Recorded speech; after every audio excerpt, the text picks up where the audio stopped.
12지신 중 유일한 전설 속 동물로 왕을 이 동물에 빗대기도 한다. 올해를 대표하는 이 동물은 무엇일까? 2024년은 12지신 중 용의 해입니다.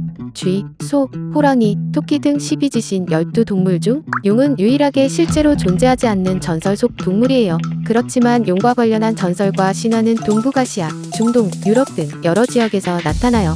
다만 용의 구체적인 모습은 조금씩 다르답니다. 용이 신비롭고 좋은 역할을 하는 곳이 있는가 하면 무섭고 악한 괴물로 나타나는 곳도 있어요. 그림 속에 나타난 용의 다양한 모습을 살펴볼까요? 비를 내려주고 복을 가져다주는 동양용. 이 그림은 우리나라 옛 고구려 왕의 묘지에 그려진 용 그림이에요.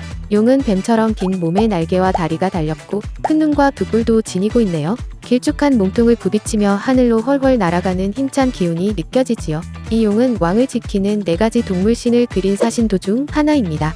무덤 중앙에 왕이 누워있고 용은 동쪽을 수호하지요. 남쪽은 불새, 서쪽은 호랑이, 북쪽은 거북이가 지킨답니다. 우리나라 옛사람들은 용이 물을 다스리는 초자연적인 힘을 지니고 있다고 믿었어요. 용의 순우리말은 미르인데 물을 뜻한다고 해요. 농사를 모든 일의 근본으로 삼던 우리 전통 사회에선 당연히 농사지을 물이 소중하지요. 제때 비가 내리는 것은 큰 축복이었고 용은 물을 다스리며 비를 내려주는 신성한 존재로 여겨졌습니다. 이 때문에 용은 가장 높은 지위에 있는 왕의 권위를 상징하는 동물이 됐어요. 용이 고구려 왕 무덤을 지키고 있는 것도 이 때문이죠. 왕이 입는 옷이나 왕실 가구 무늬로 등장하기도 했습니다. 조선시대 서민에게도 용은 복을 가져다주는 존재였어요.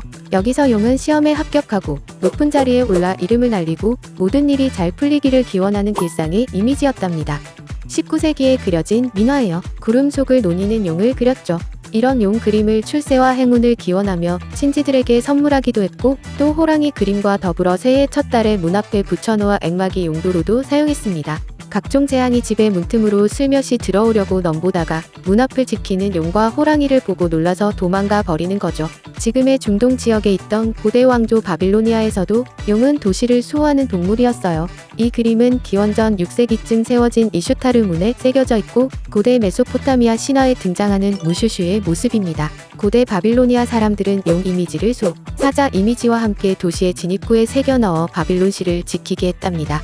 서양 용은 영웅이 이겨낼 시험 상대. 그러나 어느 나라에서나 용이 좋은 의미로 받아들여진 것은 아니에요.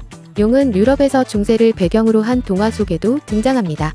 하지만 여기서 용은 공주를 잡아가고 왕자의 공주 구출을 방해하는 골치 아픈 괴물일 뿐이지요. 유럽 문화의 바탕이 된 그리스 로마 신화에서부터 용은 방해꾼이었답니다. 유럽 사람들은 왜 이렇게 용을 싫어했던 걸까요? 영어로 용은 드래곤인데 이에 라틴어 어원인 드레이카는 본래 큰 뱀을 뜻한다고 합니다. 유럽의 용은 악어처럼 날카로운 이빨을 가진 아가리를 무섭게 드러내고 있어요. 입에서 불을 내뿜기도 하지요. 유럽의 용은 아마도 뱀에게 각종 무서운 이미지가 덧붙어서 탄생한 상상의 괴물인 듯합니다. 그런데 유럽의 그림들에서는 용 자체보다는 용에게 맞서는 용감한 사람이 강조돼요. 16세기 르네상스 시대의 독일 화가 뒤러가 목판화로 그린 용을 처단하는 성 게오르그입니다. 기독교 성인 중 하나인 성 게오르그는 중세의 기사로 마을 사람들을 괴롭히는 사악한 용을 무찌르고 용의 제물로 바쳐진 공주를 구한 영웅이지요. 뒤러는 말에 올랐던 성 게오르그가 긴 창으로 용의 아가리를 찌르는 순간을 차분한 태도로 보여줍니다.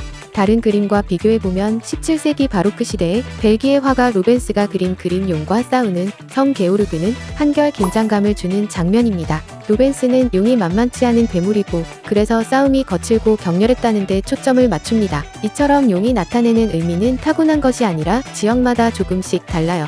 하지만 대부분 용은 용트림이라는 단어도 있듯 움직임이 강한 역동적인 이미지라는 공통점이 있답니다. 용을 상징하는 2024년 용의 좋은 기운을 받으면서 역동적으로 시작해보는 건 어떨까요?